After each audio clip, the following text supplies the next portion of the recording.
Hello दोस्तों, स्वागत है आपका अपनी YouTube channel Rohit Goswami law classes में। और आज मैं आपको कराने वाला हूँ एलएलबी थर्ड ईयर, सेम है आपका फिफ्थ, कोड है आपका 5005, एक्ट आपका drafting of pleading. Question number है आपका 7, जो है वेरी वेरी इंपॉर्टेंट। जैसा कि आपको पता है, मैं सिर्फ वही क्वेश्चन कराता हूँ जो आपके लिए बहुत ज़्यादा महत्वपूर्ण। ठीक है, अब से पहले मैं काफ़ी क्वेश्चन आपके करा चुका हूँ। आप प्लेलिस्ट जाके देखिएगा। प्लेलिस्ट में आपको 6 क्वेश्चन न्यू और सम क्वेश्चंस आपको ओल्ड मिलेंगे, जो हमने सीपीसी सिविल प्रोसीजर कोड से लिए हैं, और कुछ क्वेश्चंस हमने लिए हैं आपके एडमिनिस्ट्रेटिव से। ठीक है, लेकिन है आपका ये सिलेबस आपका ड्राफ्टिंग ऑफ प्लीडिंग। जैसा कि मैंने पहले भी बताया है, फिर मैं आपको बता रहा हूँ। जब हम ड्राफ्टिंग ऑफ प्लीडिंग की तैयारी करते हैं या हम अपने इंटरव्यू की तैयारी कर रहे होते हैं, जो हमारा फाइल पेपर होता है, वहाँ पर ओरल एग्जामिनर आपसे कुछ भी पूछ सकता है, आपके फिफ्थ सेमेस्टर से या अदर सेम से भी आपसे क्वेश्चन कर सकता है। ठीक है, तो आप अपनी तैयारी इस प्रकार से करके जाना कि एग्जामिनर आपसे आपके सेम फिफ्थ से कहीं से भी पूछे तो आप उसे आराम से अच्छे से बता दो। सही है, आगे चलते हैं। आज का जो क्वेश्चन है उसको देखते हैं हम। क्वेश्चन है हमारा 7। क्वेश्चन 7 है,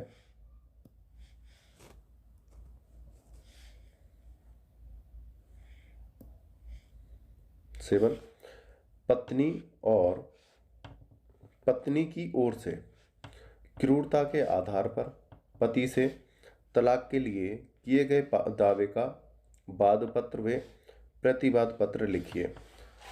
यहाँ पर बोला है, अगर कोई पत्नी पति के द्वारा पीड़ित होती है तो पत्नी अपने पति के खिलाफ किस प्रकार से वाद पत्र कोर्ट में ला सकती है। ठीक है, और पति अपने बचाव में क्या कर सकता है। ठीक है, आगे चलते हैं। या पति ने अपनी पत्नी के ऊपर वाद पत्र डाल दिया है, तो पत्नी अपने बचाव में प्रतिवाद पत्र कैसे ला सकती है, उसको देखते हैं। तो इसको पहले एग्जाम्पल के जरिए से मैं आपको समझा देता हूं इसके अंदर है क्या क्वेश्चन के अंदर, क्योंकि जैसे हम एग्जाम्पल के जरिए थोड़ा सा समझा देते हैं तो क्वेश्चन एक कहानी की तरह याद हो जाता है। तो हम पहले आपको एक क्वेश्चन की तरह, सॉरी, एक एग्जाम्पल की तरह आपको समझाने का प्रयास करते हैं। ठीक है,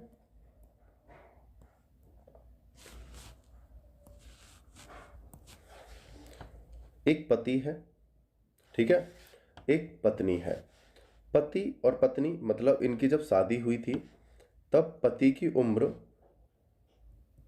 24 वर्ष थी।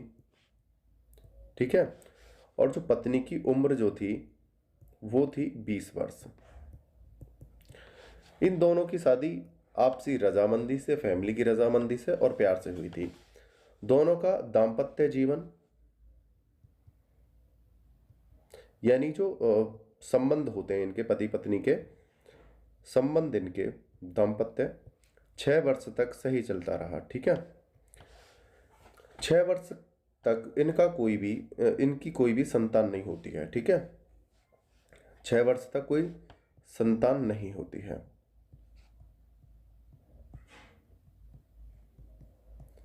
है। तो ये जो पति है अपनी पत्नी को मारता है, और ये घटना मारता, पीटता, प्रताड़ित करता था। ठीक है, ये प्रक्रिया 2 वर्ष तक चलती रही, 2 वर्ष चलती रही। लेकिन अंतिम समय में इस पति ने अपनी पत्नी को जान से मारने का प्रयास किया, मारने का प्रयास किया। ठीक है, और पति कहता था कि तुम मुझे संतान नहीं दे सकती हो, तुम बांझ हो, तुम बोझ हो, ठीक है, तुम कलंक हो, और गाली देता था। ठीक है, और मारता था। इस आधार पर पत्नी ने एक वाद पत्र तैयार किया, यानी कि याचिका। ठीक है, और उसे कोर्ट में संबंधित यानी क्षेत्र अधिकार वाले कोर्ट में पेश की।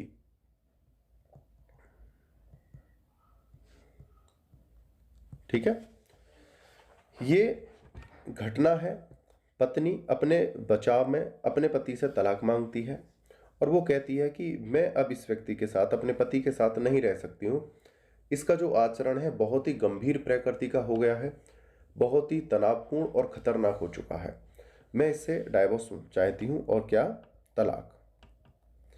ये याचिका लेकर कोर्ट जाती है।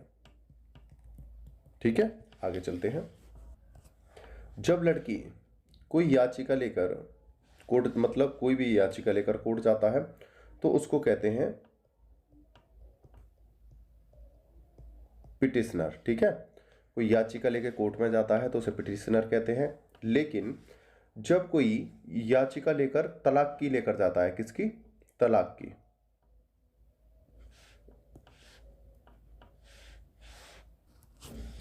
यहां पर जब कोई पिटिशनर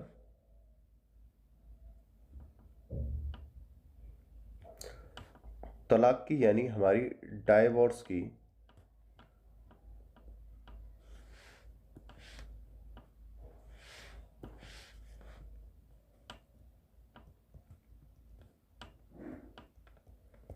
याचिका लेकर जाता है, ठीक है, केस लेकर जाता है, तो वहां पर इस पिटिशनर को प्लेंटिफ कहते हैं। ठीक है,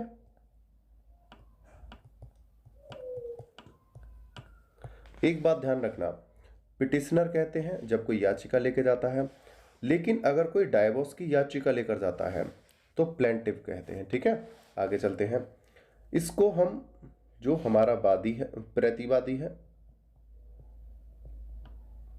और ये क्या है, हमारा वादी। ठीक है, इसको हम क्या कहते हैं, रेस्पोंडेंट। ठीक है, या एक्यूज्ड कह सकते हैं, क्या एक्यूज्ड भी कह सकते हैं। उम्मीद करता हूं यह चीज आपको अच्छे से समझ में आई होगी। अगर कोई त्रुटि होती है उसके लिए क्षमा प्रार्थी हूं।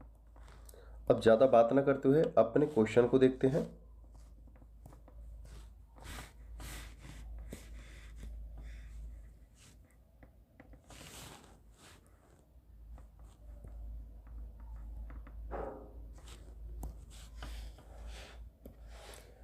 वादपत्र। ठीक है, न्यायालय, सबसे पहले हम अपना जो हम वादपत्र लिखते हैं या प्रतिवाद पत्र लिखते हैं, उसमें सबसे ऊपर हमारा न्यायालय का नाम आता है। न्यायालय, प्रथम सिविल जज, सीनियर डिवीजन मेरठ। पिटीशन संख्या, जैसे कि मैंने आपको बताया है, अगर डाइवोर्स की याचिका है तो प्लेंटिफ यानी जो डालने वाली है उसे पिटिशनर कहते हैं। पिटीशन संख्या अगर उसे स्वीकार कर लिया गया है तो यहाँ पर XYZ कुछ भी हो सकती है। सन यहाँ आपका कुछ भी X2 X1 कुछ भी हो सकता है। ठीक है, यहाँ पर ए पत्नी बै आयु कुछ X, निवासी बाई, पिटिशनर। ठीक है, ये कौन है, वादी, ये वाला पक्ष। बनाम बै पुत्र से आयु X, निवासी Z, बागपत L, उत्तरदाता। ठीक है, जिसको हमने अभी समझाया था आपको, क्या कहते हैं, बागपत L, उत्तरदाता। पिटीशन अंतर्गत धारा 13 हिंदू विवाह अधिनियम। पिटीशन अंतर्गत धारा 13 हिंदू विवाह अधिनियम, या ये 13B के अंतर्गत डाली जाती है। ठीक है, आगे चलते हैं। पिटिशनर निम्नलिखित निवेदन करती है, जो महिला है यानी जो वादिनी है, जिसको वादी कहते हैं, यह कि पिटिशनर का विवाह उत्तरदाता के साथ दिनांक L को मेरठ शहर में हिंदू रीति रिवाज के अनुसार हुआ था। पिटिशनर विवाह के समय 20 वर्ष की अविवाहित लड़की थी तथा उत्तरदाता 24 वर्ष का अविवाहित पुरुष था।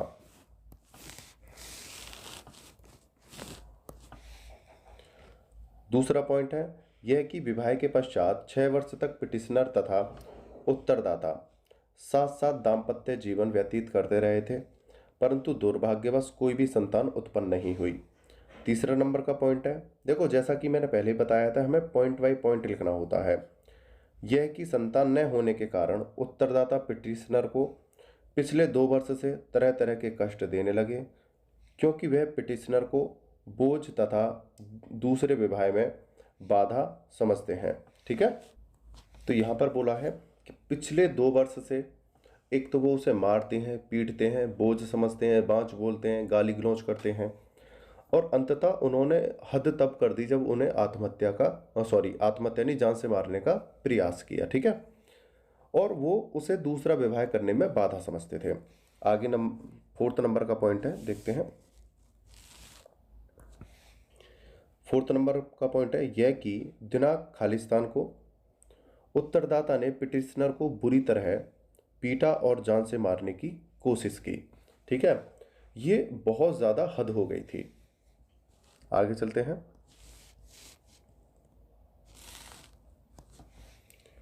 5th नंबर का पॉइंट है यह कि उत्तरदाता ने इस व्यवहार से दुखी होकर पिटिशनर अपने पिता के घर चली गई। यहाँ पर एक चीज़ आपको करेक्ट करनी है, यह कि उत्तरदाता के, ठीक है, उत्तरदाता के इस व्यवहार से दुखी होकर पिटिशनर अपने पिता के घर चली गई। ठीक है, ये यहाँ पे के कर लेना। 6 नंबर का पॉइंट हमारा यह कि उत्तरदाता पिटिशनर के साथ क्रूरता का व्यवहार करता है, जिससे पिटिशनर को उत्तरदाता के साथ रहने से जान का खतरा हो गया है। 7 नंबर का पॉइंट यह कि इस पिटीशन से पहले पक्षकारों में विवाह संबंधी कोई विवाद किसी न्यायालय में नहीं लाया गया।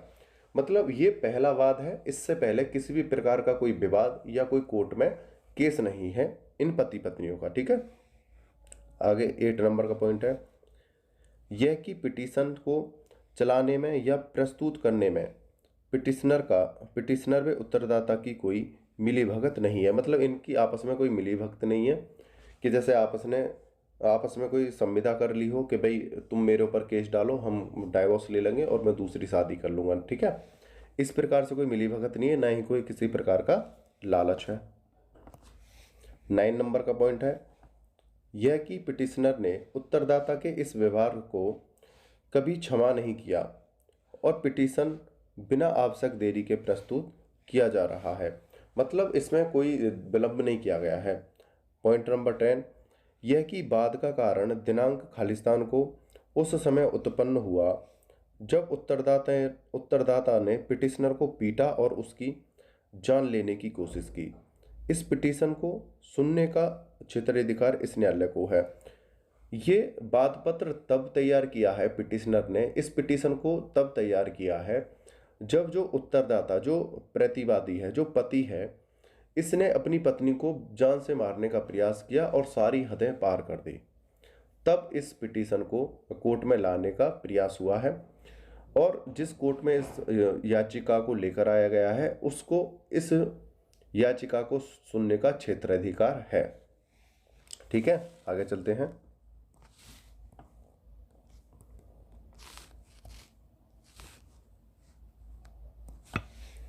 इलेवन पॉइंट यह है कि पिटीशन पर निर्धारित शुल्क अदा कर दिया गया है।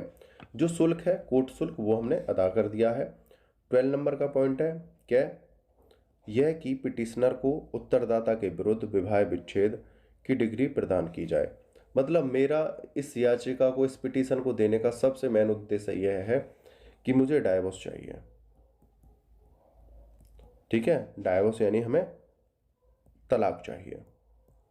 आगे यह है कि पिटिशनर का खर्चा उत्तरदाता से दिलाया जाए। मतलब जो पत्नी है उसको खर्चा दिलाया जाए पति से, एक तो भरण पोषण का, दूसरा एक इस वाद को चलाने का। 2 खर्चे हो गए। देखो इसको समझते हैं।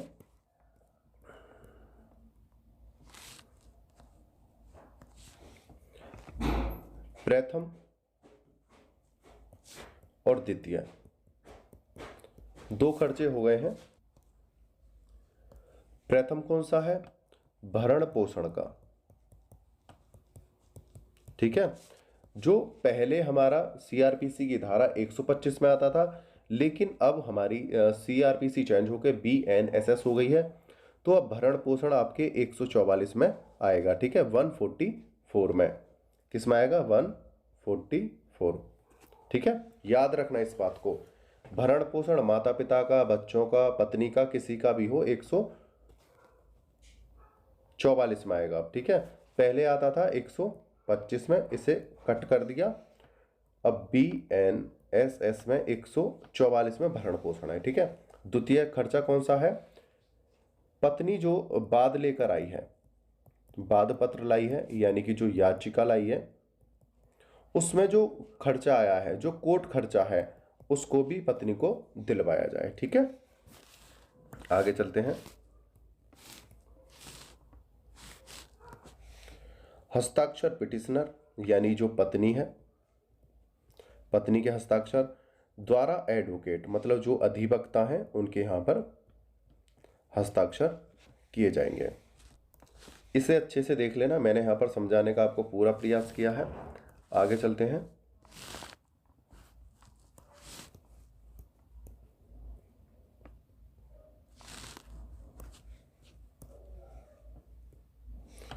मैं या यहां पर बादनी मतलब जो पत्नी है, ठीक है, जो पिटिशनर है, ठीक है, वो कह रही है मैं सत्यापित करती हूं कि पिटीशन की धारा 1 से 10 पैराग्राफ तक की अंतर्वस्तुएं मेरे निजी ज्ञान में सत्य हैं और धारा 11 की अंतर्वस्तु मेरे कानूनी सलाहकार की राय में सत्य हैं, जिन पर मुझे विश्वास है। देखो यहां पर क्या बोला है, पैराग्राफ 1 से 10 तक, पैराग्राफ 1 से 10 तक हम आपको दोबारा से एक बार दिखा देते हैं। देखो यहां तक तो इसने अपनी कहानी को बताया है, अपनी व्यथा को बताया है, अपनी याचिका को लिखा है कि मेरे संग क्या क्या हुआ था, ठीक है। और 11 में क्या है, यह है कि पिटीशन पर निर्धारित शुल्क अदा कर दिया गया है। ये किसने बताया है? वकील के द्वारा, कि जो पिटीशन पे जो निर्धारित शुल्क है वो अदा कर दिया गया है। और 12 नंबर का जो पॉइंट है,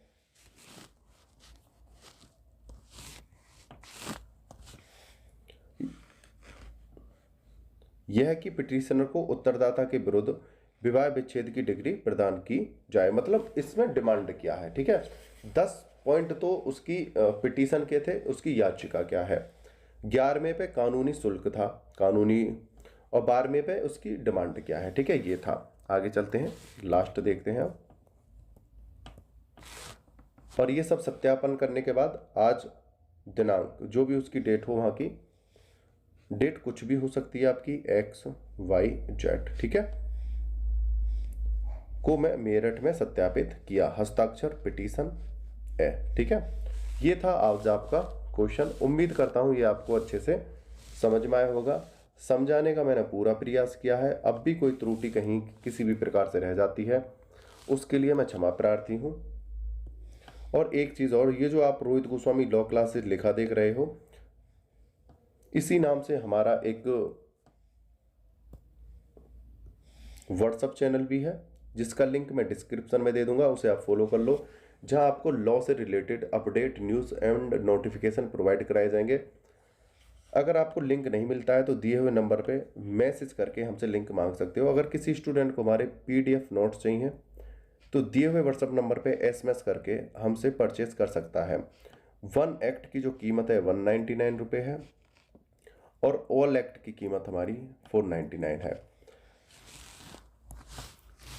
ये था हमारा क्वेश्चन का आंसर। उम्मीद करता हूँ समझ में आया होगा। ज़्यादा से ज़्यादा मात्रा में अपने दोस्तों को, फ्रेंडों को शेयर करो। आपने वीडियो को अंत तक देखा है, मुझे अच्छे से सुना है, उसके लिए धन्यवाद। टेक केयर, बाय बाय, जय हिंद, जय भारत।